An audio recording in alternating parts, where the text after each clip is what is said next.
Unlocked is the type of story that will make you think twice about our dependency as a society on our electronic devices. I remember when there was a time when everyone put tape to cover their cameras on their laptops, afraid that anyone could hack into your machine to spy on you. There's an emptiness you feel inside when you lose your phone, or even if you misplaced it, or if you left home without it. That happened to me most recently, and I felt distracted, lost. I didn't know what to do with my hands. And so when you lose your phone, you kind of feel like you've lost something. You've lost your soul. If your phone is that important to you, and it has become a part of your soul, take good care of it. Lee Nami is an ordinary office worker who's attached to her phone that is a reflection of ourselves in so many ways, especially those of us who are chronically online. Her life's turned upside down when one night she loses her phone when she falls asleep on the bus. Her phone is, however, picked up by the serial killer Oh Jun-young. He uses voice recordings of all of his victims to communicate with Nami and gets her to unlock her phone in his fake mobile repair shop. I know I've done it many times where I just checked a few boxes and say accept in many forms that I have come across, and I do it mindlessly. No, you kind of have to read everything that you're signing over. This has been a sentiment for as long as the last 20-30 years, and that they will never ask for your password, no matter who it is. Meanwhile, a number of dead bodies are turning up in the mountains, and it's here we meet Detective Woojiman, who is looking for his long-lost son.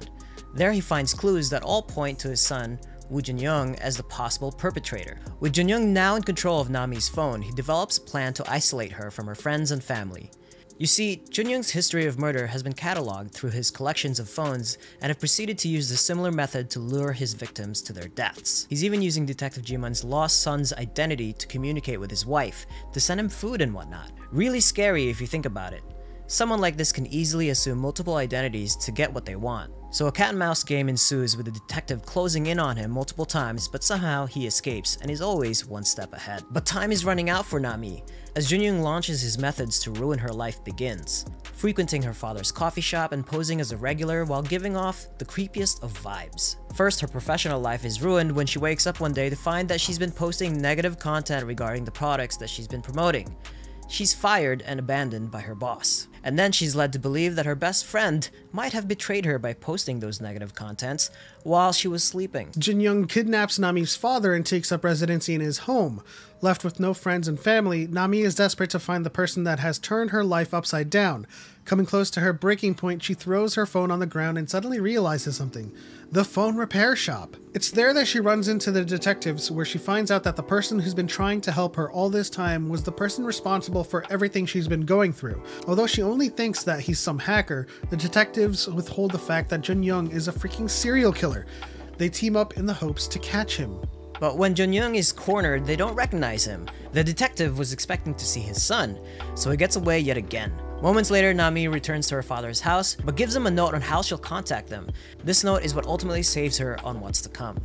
Realizing that her home has been invaded by Jun-young, Nami is trapped and is forced to tie her legs and arms. Jun-young then forces Nami to kill her own father by putting her in the bathtub to drown him with her weight on top. With victory finally in his grasp, Jun-young finds the note on the floor. Unfortunately, her note to them was very specific in that she would only call them. It's at this moment where we find out what truly happened to Jiman's son. He's been dead for quite some time, and Jun-young has been using his identity for his own benefit. Then in the closing moments, Nami's eyes fixate on her dying father as the detective tries to resuscitate him. Rage overwhelms her and proceeds to shoot Jun-young, only to realize moments later that her father was still alive. Alright, there's parts about this movie that felt real and felt relevant, and I appreciate what the writers were trying to do in really kind of giving us an allegory or reflection of how dependent we are with our phone devices, and we should just be very careful, especially when we lose them. As we said before, there's some conveniences about this story, there's some naivete that happens with this character. She's supposed to be a strong individual, a strong person in her own right, smart, but not so smart in so many ways. She's very adept at social media. She's an Insta user. Yep. And from the looks of it, she's also managing the social media of the company that she works for. Is very naive and very lackluster in her awareness of security issues and securing her own phone. And that's not to say you can't get drunk and drop your phone, but yeah, it happens. It happens does a lot. It does happen. But when the phone display goes to sleep, it's automatically locked. Right. So right then and there's a contrivance where he has the ability to use her phone just for a little bit until he can get the password from her during the repair. And then it comes to the repair where they even show her, she looks at there's like, the password doesn't seem like it would be. I should think twice about this. Yeah, but then she does it.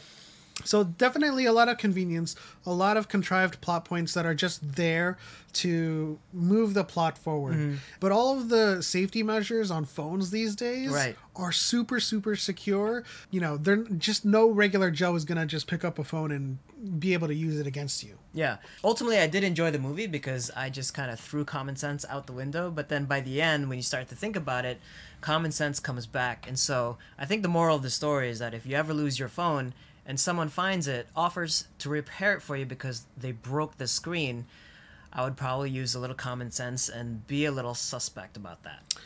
If you lose your phone, shut it down immediately through your accounts and get a new one. In the end, guys, let us know what you thought about this movie. I was entertained. I think maybe you were entertained, but of course, there were some inconveniences and convenient plot points inserted into this movie for the sake of making a point. But leave us a like, subscribe if you haven't already, tap that bell so you know when we post new videos. And once again, this is what we're watching this Sunday. See you next time.